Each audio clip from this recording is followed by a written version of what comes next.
वचन दिले तू मला ह्या मालिकेच्या आजच्या भागात आपण पाहतो की इकडे आता जी अर्पिता असते ती शौर्यला म्हणत असते, शौर्य तू येशील ना मला भेटायला. त्यावर शौर्य म्हणतो, अर्पिता हो हो हो येईन, मी नक्की येईन. पण अर्पिता तू आधी हस बरं, हस ना. हे बघ अर्पिता, मी येईन तुझ्याकडे. त्यावर अर्पिता म्हणते, नक्की ना शौर्य. त्यावर शौर्य म्हणतो, हो अर्पिता. त्यावर मग आता लगेचच अर्पिता म्हणत असते की नक्की भेटायला आल्यावर आपण शॉपिंगला सुद्धा जायचं ना. त्यावर शौर्य म्हणतो, हो अर्पिता आपण जाऊ, शॉपिंगला सुद्धा जाऊ. पण आता हस बरं. त्याशी आता अर्पिता हसते. आता अर्पिता छान जोरजोराने हसते. त्यावर शौर्य बोलतो, it's like my good girl. आणि मग आता तो लगेचच फोन कट करतो. त्यानंतर तो मागे बघतो तर आता तिथे ऊर्जा असते. ऊर्जा तिकडे उभी असते आणि आता ती शौर्याला म्हणत असते, अजून कोणाकोणाचं स्माईल आवडतं रे शौर्य तुला. त्यावर लगेचच शौर्य म्हणतो, तुझं. त्यावर ऊर्जा म्हणते, शौर्य तू तुझ्याजवळच ठेव तुझं सगळं, मला ना काही ऐकायचंच नाही आहे. आणि मग ती तिकडनं निघून जाते. त्याबरोबर दुसऱ्या बाजूला इकडे आता जे शिर्के असतात ते हर्षवर्धनवर खूप जास्त चिडलेले असतात. शिर्के हर्षवर्धनला म्हणत असतात की तुम्हीच आता मला त्या ऊर्जा शिंदेला घरातून बाहेर घालवण्याची सुद्धा तारीख सांगा आणि दोन्ही मुलांच्या लग्नाची सुद्धा लवकरात लवकर तारीख सांगा आणि विषय संपवा. त्याबरोबर हर्षवर्धन म्हणतो की मी त्या मुलीला लवकरात लवकर या घराच्या बाहेर काढणारच आहे, पण त्यासाठी मी तुम्हाला कोणतीही एक अशी निश्चित तारीख नाही सांगू शकत. तर दुसऱ्या बाजूला इकडे शौर्य ऊर्जाकडे आलेला असतो. ऊर्जा बॅग घेऊनच जायला डायरेक्ट निघालेली असते. शौर्य ऊर्जाला म्हणतो, ऊर्जा ऊर्जा ऊर्जा प्लीज प्लीज प्लीज ऐक ना माझं, प्लीज प्लीज ऐक. हे बघ प्लीज अशी जाऊ नकोस ऊर्जा, ऐक ना. त्यावर ऊर्जा म्हणते, काय ऐकू मी शौर्य, मला काही ऐकायचं नाही आहे तुझं. त्यावर शौर्य म्हणतो की अगं ऊर्जा मी अर्पिता बरोबर असं. त्यावर ऊर्जा म्हणते, पहिली गोष्ट तुला इथूनच फोन उचलून तिच्याशी बोलायला काय त्रास होता, तू बोलू शकत होतास ना इथूनच, पण नाही तू बाजूला गेलास. त्यावर शौर्य म्हणतो, अगं तू आणि कल्पेश इथे कामाबद्दल बोलत होतात ना, म्हणून मी फक्त बाजूला गेलो, बाकी काही नाही.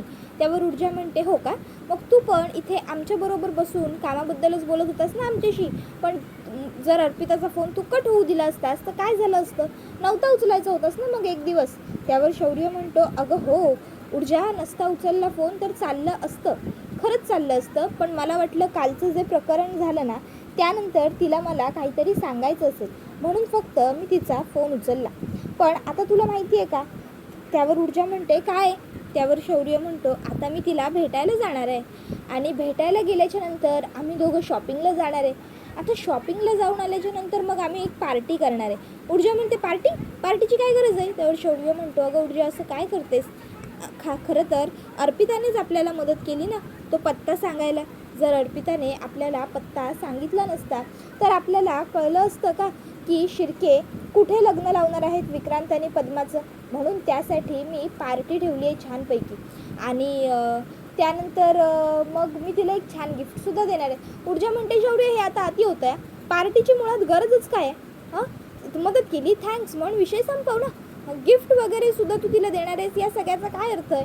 त्यावर शौर्य म्हणतो, अगं फ्रेंडली ऊर्जा, फक्त फ्रेंड म्हणून.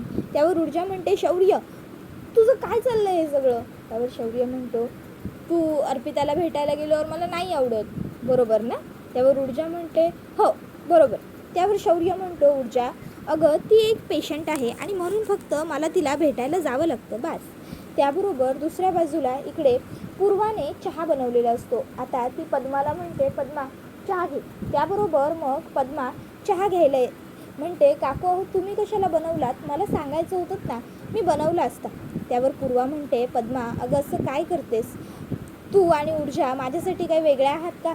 जेव्हा ऊर्जा इथे होती तेव्हासुद्धा मी चहा वगैरे बनवायचेच की, आणि आज तू आहेस तर तुझ्यासाठी बनवलं, त्यात वेगळं असं काही नाही आहे. उलट तू इथे आहेस त्यामुळे माझी केवढी कामं हलकी होतात, तुला काय सांगू, मला केवढं बरं वाटत असतं. त्याबरोबर मग आता लगेचच पूर्वा पुढे म्हणते, आणि हो पद्मा अगं मघाशी दळवी काकू जे म्हणत होत्या त्याच्याबद्दल तू काय विचार केलास. पद्मा म्हणते, कशाबद्दल बोलताय तुम्ही काकू. त्यावर पूर्वा म्हणते, अगं असं काय करतेस, दळवी काकू म्हणाल्या ना की ते काम आहे म्हणून मुलं सांभाळण्याचं. मी खरं सांगू का, चौघुले खरंच खूप चांगली माणसं आहेत, जर तू त्यांच्या बाळांना सांभाळणार असशील ना तर काही काळजीच उरणार नाही का आपल्याला. त्याबरोबर मग पद्मा म्हणते, काकू मला तुमच्याशी थोडं महत्त्वाचं बोलायचं आहे. त्याबरोबर काकू म्हणतात, अगं मग बोल ना पद्मा, परवानगी कसली मागतेस. त्याबरोबर लगेचच आता पद्मा म्हणत असते, काकू मी काही दिवस गावी जाणार आहे. त्यावर मग पूर्वा म्हणते, काही दिवस ना? त्यावर मग लगेचच ती म्हणते की नाही काकू, मी कायमचीच गावी जाणार आहे. त्याबरोबर दुसऱ्या बाजूला इकडे आईसाहेब ह्या म्हणत असतात की तू ठरवलंस ना तसंच सगळं होईल विजया, तू ही यादी अगदी उत्तम बनवलेली आहेस. बरं आजी तुम्ही बोलवलंत का, असं दिव्या विचारते. त्यावर आजी म्हणते, हो मी सगळ्यांनाच बोलवलंय, सगळ्यांनाच येऊ दे. त्याबरोबर घरातले सगळे सदस्य त्या ठिकाणी हॉलमध्ये आलेले असतात. मग आजी म्हणत असते, तर मी आज एक गोष्ट ठरवलेली आहे आणि मी तो निर्णय घेतलेला आहे. मी कोणाकडेही विचारणा करत नाही आहे किंवा परवानगीसुद्धा मागत नाही आहे. त्यामुळे मी जो निर्णय घेतला आहे तो तुम्हा सगळ्यांना मान्य करावाच लागणार आहे. त्याबरोबर आता हर्षवर्धनला आणि आदित्यला प्रश्न पडतो की आजीने असा कोणता बरं मोठा निर्णय घेतला आहे. लगेचच आदित्य विचारतो, आजी काय झालं, कसला निर्णय घेतला आहेस, काही सिरियस आहे का? आजी म्हणते, अरे हो हो हो, तुम्ही सगळ्यांनी एवढे सिरियस चेहरे कशासाठी केलेत? काहीही सिरियस नाही आहे. मी तुम्हाला सगळ्यांना इथे हे सांगायला बोलवलेलं आहे की मी ऊर्जा आणि शौर्य यांनी मला दिलेल्या तारखेप्रमाणे ते दोघं उद्या रिकामे असल्यामुळे त्यांना देवदर्शनासाठी घेऊन जाते. तर दुसऱ्या बाजूला इकडे पूर्वा म्हणत असते, पद्मा अगं तू हे काय बोलतेस? त्यावर पद्मा म्हणते, हो काकू, का खोटं बोलू उगाच तुमच्याशी, थोडे दिवसांनी परत येईल म्हणून. मला नाही यायचं आहे काकू आता परत, मी आता ना कायमची गावीत जाऊन राहणार आहे. त्यावर मग पूर्वा म्हणते, अगं पण का, काय झालं काय असं पद्मा? त्यावर पद्मा म्हणते, काकू आता इथे राहणं नको वाटतंय हो मला. इकडची हवासुद्धा नकोशी वाटते. इकडचं वातावरणच नकोसं झालं आहे माझ्या जीवाला. सतत हे वातावरण ना माझा श्वास कोंडत असतं. माझा जीव नकोसा होत असतो या वातावरणात. त्याबरोबर मग लगेचच पूर्वा म्हणत असते, पद्मा जरा शांत हो बरं, तू जरा शांतपणे विचार कर ना. त्यावर मग पद्मा म्हणते, काकू अहो मला नाही होता येत आहे शांत. आता ना मी गावीत जाईन कायमची, तेवढीच आजीलासुद्धा माझी सोबत होईल आणि बंटीचंसुद्धा मी शिक्षण तिकडेच करेन, काहीतरी करेन मी तिकडे जाऊन कामधंदा. त्याबरोबर पूर्वा म्हणते, पद्मा आता ह्या चहापत्तीचंच बघ, म्हणजे ही पत्ती जेव्हा आपण पाण्यात घालतो तेव्हा त्याचा काही उपयोग नसतो, पण जेव्हा आपण त्या पत्तीला उकळवतो पाण्याबरोबर तेव्हा खरा अर्थ, तिचा खरा स्वाद त्या पाण्यामध्ये मिसळतो, तेव्हा खरी चव तयार होते. बरोबर ना? तसंच आपल्या आयुष्यातले त्रास हे सुद्धा पाण्यासारखे आहेत. तर आपण त्या पाण्यापासून दूर न पळून जाता त्याच्यामध्ये सोल्युशन शोधून काढायचं, त्याला चव आणायची असते. कळतंय का तुला? हे बघ, मी तुला असं म्हणणार नाही की तू गावाला जाऊ नकोस. जर तुला गावी जायचं आहे तर तू गावी जा, नक्की गावी जा. काही दिवस आराम कर, काही दिवस जरा रिलॅक्स हो आणि नंतर तुला जेव्हा वाटेल तेव्हा पुन्हा परत ये. पण अशी एकाएकी सगळं सोडून तुला निघून जाण्याची काही गरज नाही आहे पद्मा. हे सगळं करून तुला काय मिळणार आहे? निघून जाण्याची तुला काहीही गरज नाही आहे. त्याबरोबर मग आता लगेचच पद्मा ही म्हणत असते की काकू अहो, पण पूर्वा म्हणते, पद्मा अगं आम्ही आहोत की तुझ्याबरोबर सगळे. मग मला सांग, एवढा टोकाचा निर्णय घेऊन तुला काय करायचं आहे बरं? त्याबरोबर मग पद्मा म्हणते, काकू मग मी उद्या सकाळीच निघेन. पूर्वा म्हणते, ठीक आहे, पण मी तुझ्या परत येण्याची वाट बघेन पद्मा. पद्मा म्हणते, हो काकू, मी नक्की परत येईन. खरंच काकू, तुमच्याशी बोलून खूप बरं वाटलं, रिलॅक्स फील होतं आहे आता. त्याबरोबर लगेचच पूर्वा तिला आधार देते आणि म्हणत असते, बरं वाटतंय ना तुला? मग झालं. त्यानंतर मग आता पद्मा ही म्हणत असते, काकू खरं सांगायचं झालं ना तर हे सगळं आता मला नकोसं वाटत होतं. तर दुसऱ्या बाजूला आईसाहेब म्हणत असतात की तर ठरलं, उद्या आपण सकाळीच देवदर्शनासाठी निघतो. त्याबरोबर मग आता हे ऐकून हर्षवर्धन म्हणतो, सकाळी आणि कोण कोण जाणार आहे या देवदर्शनासाठी? त्याबरोबर आदित्यसुद्धा म्हणतो की हो, कोण कोण जाणार आहे? तसा लगेचच आता आईसाहेब म्हणतात, शौर्य, ऊर्जा, पहिलं तुम्ही सांगा, तुम्हाला उद्या जमेल ना? त्यावर शौर्य म्हणतो, हो आजी, मला उद्या काहीच काम नाही आहे. त्यावर ऊर्जासुद्धा म्हणते, हो आजी, मलासुद्धा उद्या फारशी काही महत्त्वाची कामं नाही आहेत. त्यावर मग आता लगेचच आईसाहेब म्हणतात की ठीक आहे, मग उद्या आपण निघूया. त्याबरोबर लगेचच हर्षवर्धन म्हणतो, एक मिनिट, मला कुठेही यायला जमणार नाही आहे. मला माझी महत्त्वाची कामं आहेत उद्याच्या दिवसात, खूप मीटिंग्स वगैरे आहेत. त्यावर आजी म्हणते, ठीक आहे, सगळ्यांनी यायलाच हवं असा काही आमचा मज्जाव नाही आहे. ज्यांना जमेल त्यांनी यायचं, ज्यांना नाही जमणार त्यांनी नाही यायचं. त्याबरोबर मग आता आजी ही म्हणत असते, तू नाही आलास तरीही चालेल. तीर्था, तू येशील का बाळा? त्यावर तीर्था म्हणते, आजी मी. त्यावर आजी म्हणते, हो येणार आहेस का तू? त्यावर तीर्था म्हणते, सॉरी आजी, पण पण मला खरंच नाही जमणार गं. उद्या माझं एक महत्त्वाचं सेमिनार आहे, नाहीतर मी खरंच पक्का आले असते. त्यावर आजी म्हणते, बरं काही हरकत नाही. बरं मला आदित्य तुझं सांग, तू उद्या येणार आहेस का मग? त्यावर आदित्यसुद्धा म्हणतो की आजी मी इतक्यात. आता हर्षवर्धन म्हणतो, नाही आदित्य उद्या कुठे येणार नाही आहे, मला काम आहे, त्यामुळे मला मदतीसाठी आदित्यची गरज आहे. आदित्य आजच्या ज्या काही मीटिंग्स वगैरे झाल्या आहेत किंवा जे काही वाइंडअप करायचं बाकी आहे ते सगळं काही मला लवकरात लवकर पाठवून दे. मग आपण उद्याच्या कामाबद्दल डिस्कस करूया आणि उद्याचा दिवस ठरवूया. त्याबरोबर आदित्य होकार देतो. हर्षवर्धन ताबडतोब तिकडनं निघून जातो. शौर्य इकडे ऊर्जाकडे बघून डोळे मारत असतो. ऊर्जा त्याला गप्प बस शौर्य असं फक्त खुणावत असते. त्याच्यानंतर मग आता इकडे सगळेजण यायला जमेल का की नाही हे सांगत असतात. हर्षवर्धन हा मात्र आता तिकडनं थेट निघून जातो. त्याबरोबर बिचारा आदित्य मात्र गप्प बसतो. खरं तर आदित्यला जायचं असतं, पण आदित्यला हर्षवर्धनने नाही जायचं म्हटल्यामुळे तो गप्प बसतो. तर दुसऱ्या बाजूला आईसाहेब दिव्याला विचारतात, दिव्या तुझं काय, तुला उद्या जमेल ना यायला? त्यावर दिव्या विचार करते, ओ त्या ठिकाणी मी अजिबात नाही जाणार. ते देवदर्शन, तो प्रवास किती बोरिंग आहे यार हे सगळं. त्यावेळी आदित्य म्हणतो, दिव्या आजी काहीतरी विचारते ना तुला? त्यावर दिव्या म्हणते, हो आईसाहेब, मला खूप आवडलं असतं उद्या यायला तुम्हा सगळ्यांबरोबर, बट काय करू, माझं ना खरंच उद्या खूप महत्त्वाचं काम आहे, नाहीतर पक्का मी आले असते बघा तुमच्याबरोबर. त्याबरोबर आदित्य म्हणतो, तुझं महत्त्वाचं काम आहे? कुठे नवीन सेल लागला आहे का दिव्या? त्याबरोबर सगळेजण हसतात. तशी लगेचच दिव्या म्हणते, आईसाहेब बघा ना हा कसा बोलतो. त्यावर आईसाहेब ह्या दिव्याला म्हणतात, नाही जमणार म्हणजे तुला? त्यावर दिव्या म्हणते, नाही हो आईसाहेब, मला खरंच आवडलं असतं, बट ॲक्च्युली काय ना, मला माझ्या उद्या एका मैत्रिणीकडे जायचं आहे, तिकडेच माझं थोडं काम आहे, सो मला तिकडे उशीरही. त्यावर आईसाहेब म्हणतात, ठीक आहे, तू नाही आलीस तरी काही हरकत नाही आहे. उद्या शौर्य ऊर्जा आपण पहाटे लवकर निघणार आहोत. विजया आपल्याबरोबर असेल आणि हो, तिथे आपल्याला फार वेळ मिळणार नाही, थांबायचं नाही आहे, कारण की आपल्याला तिथे राहण्याची काही व्यवस्थित अशी चांगली सोय नाही आहे, त्यामुळे परत यावं लागेल. त्याबरोबर मग आता ऊर्जा आणि शौर्य हे सुद्धा निघून जातात. सगळे आपापल्या रूममध्ये जातात. जाता पुन्हा एकदा शौर्य ऊर्जाला किस खुणावत असतो, तर ऊर्जा शौर्याला लांब ढकलते आणि हॉलमधून निघून जाते. आता रात्रीची तयारी करत असताना इकडे खूप जास्त चिडचिड होत असते विजयाची. विजया म्हणत असते, उगाच फक्त नाटकं करायची, खोटं माझ्याबरोबर चर्चा केल्यासारखं भासवायचं. जर करायचं यांना सगळं यांच्याच मनाचं असतं तर मग माझ्यासमोर माझ्याशी बोलल्याचं नाटक करायचंच कशाला? मी यांना म्हटलं होतं का की माझ्याशी बोला, माझ्याशी चर्चा करा, माझ्याशी चर्चा न करता तुम्ही काही करू नका, काही ठरवू नका?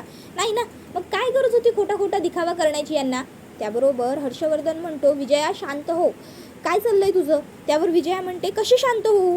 आज हे म्हणतात की देवदर्शनाला जायचं, उद्या एकदा की देवदर्शनावरून जाऊन आलो की शौर्य आणि ऊर्जा एकत्र राहू शकतात, मग आईसाहेब त्यांना तेही सांगतील. त्यावर हर्षवर्धन म्हणतो, विजया शांत हो, राहू देत त्यांना एकत्र, काही फरक पडत नाही.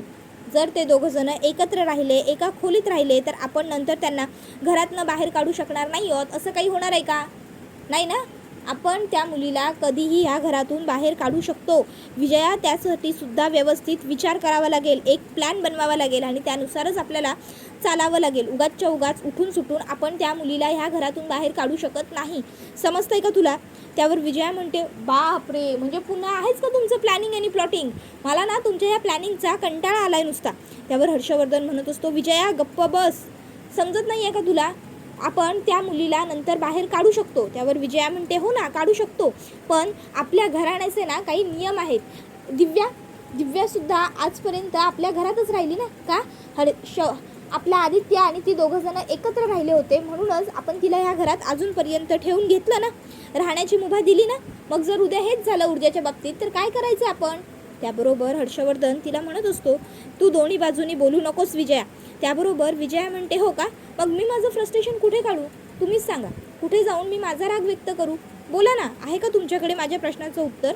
आईसाहेब ह्या घरच्या मोठ्या आहेत, म्हणून आईसाहेबांना आपण मान देतो. आईसाहेब म्हणतील ते सगळं आपण सगळेजण ऐकतो, करतो. मग त्याचा अर्थ असा तर होत नाही ना की आईसाहेबांनी मनात येईल तसं वागायचं, मनात येईल ते करायचं. त्यावर हर्षवर्धन म्हणतो, विजया शांत हो, उगाच तुला एवढी चिडचिड करण्याची ना काहीही गरज नाही, समजलं का? विजया म्हणत असते की मी उगाच चिडचिड करतच नाही आहे, मी बरोबर आहे ना त्याच विषयावरती बोलते. त्याबरोबर हर्षवर्धन म्हणतो, हे बघ तू सध्या काहीही बोलू नकोस आणि काही करायला तर मुळीच जाऊ नकोस. जे जसं सुरळीत सुरू आहे ते तसंच सुरू राहू देत. त्याच्यानंतर मग काय करायचं ते मी बघून घेईन, कळलं ना. उगाचच्या उगाच तुला काहीही गोष्टींमध्ये पडण्याची कसलीही गरज नाही आहे. मी काय करायचं ते बघतो, तू शांत राहा. एवढं बोलून हर्षवर्धन तिकडनं निघून जातो. आता मात्र इकडे विजया म्हणत असते, ठीक आहे, म्हणजे तुम्ही ठरवलंच आहे ना की तुम्ही काही करणार नाही आहात म्हणून, तुम्ही तसेच शांत राहणार आहात म्हणून, तर मलासुद्धा काही बोलायचं नाही आहे. राहा, तुम्ही शांतच राहा, पण आता मलाच काहीतरी करायला हवं. तर दुसऱ्या बाजूला शौर्य ऊर्जाला मेसेज करत असताना आदित्य तिकडे पोहोचतो. आदित्य येतो आणि शौर्याच्या हातातला फोन काढून घेतो. आता आदित्यने फोन काढून घेतल्याबरोबर शौर्य म्हणतो, अरे दादा फोन दे ना, असं काय करतोयस. त्यावर शौर्यला आदित्य म्हणत असतो की नाही, मी तुला फोन वगैरे काहीही देणार नाही आहे, कारण आता मला आज तुझ्याबरोबर भरपूर निवांत गप्पा मारायचे, त्यामुळे तू आज बायकोला मेसेज करायचा नाही. त्यावर आदित्य याला शौर्य म्हणतो, अरे दादा असं काय करतोयस, दे ना रे, बोलू देत ना मला तिच्याशी. त्यावर मग आदित्यला लगेचच शौर्य हा म्हणतो, दादा प्लीज दे ना. त्यावर आदित्य म्हणतो, अरे आता उद्यापासून येईल ना तुझी बायको तुझ्या खोलीत राहायला, मग आज माझ्याशी बोल की, आज पण काय बायको बायको बायको करतोयस नुसता. त्याबरोबर मग आता लगेचच शौर्य म्हणतो, अरे हो यार दादा, ही गोष्ट तर माझ्या लक्षातच आली नव्हती की उद्यापासून ऊर्जा माझ्या रूममध्ये राहिलेत. वा वा यार दादा, वा काय आठवण करून दिली आहेस. त्यावर आदित्य म्हणतो, हो हो, उद्यापासून ऊर्जा ह्या खोलीत आली की तुझे सुखाचे आनंदाचे दिवस सुरू होतील आणि माझे पुन्हा एकदा दुःखाचे दिवस. मला पुन्हा एकदा माझ्या त्या रडक्या बायकोबरोबर त्या खोलीमध्ये राहावं लागेल. मला पुन्हा एकदा काळ्या पाण्याची शिक्षा मिळेल रे, दुःख न संपण्यासारखं आहे. त्यावर मग शौर्य आणि आदित्य ठरवतात, आज रात्रभर धमाल करूया. त्यावेळी आजी तिकडे येते आणि आजी तिकडे येऊन म्हणते, शौर्य, आदित्य, ऐका.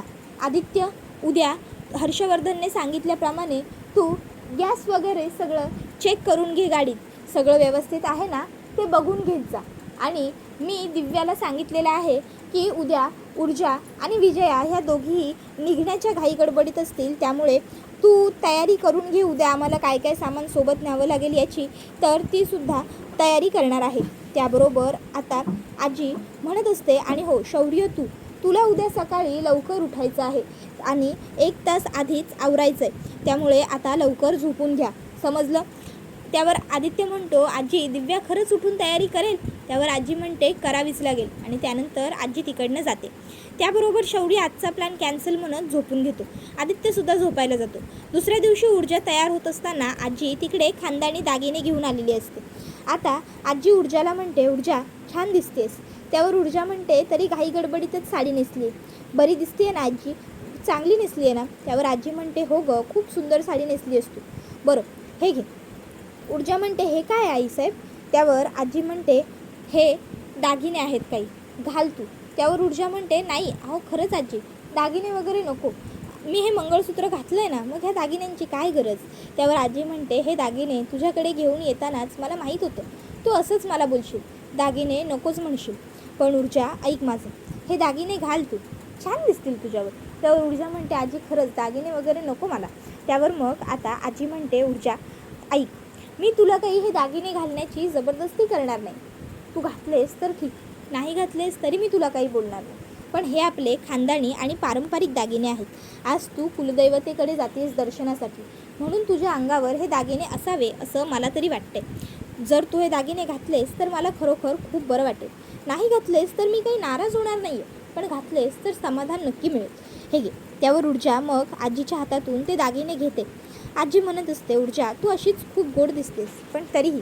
त्याबरोबर मग पुढे आजी म्हणते, दिव्या आता बाहेर गेली आहे, सगळी तयारी करते ती बाहेरची, तोपर्यंत तू इकडचं सगळं आवर, तुझी तयारी कर आणि लवकरच बाहेर ये. ऊर्जा होकार देते. त्यानंतर मग आता ती ते दागिने बघते, उघडते आणि त्याच्यातले आता ती ते नेकलेस वगैरे हातात घेते. आता ऊर्जा त्या दागिन्यांकडे बघत असते. तर आता ती स्वतःला आरशात एकदा बघते. आता आरशात बघत असते, दागिन्यांकडे बघत असते.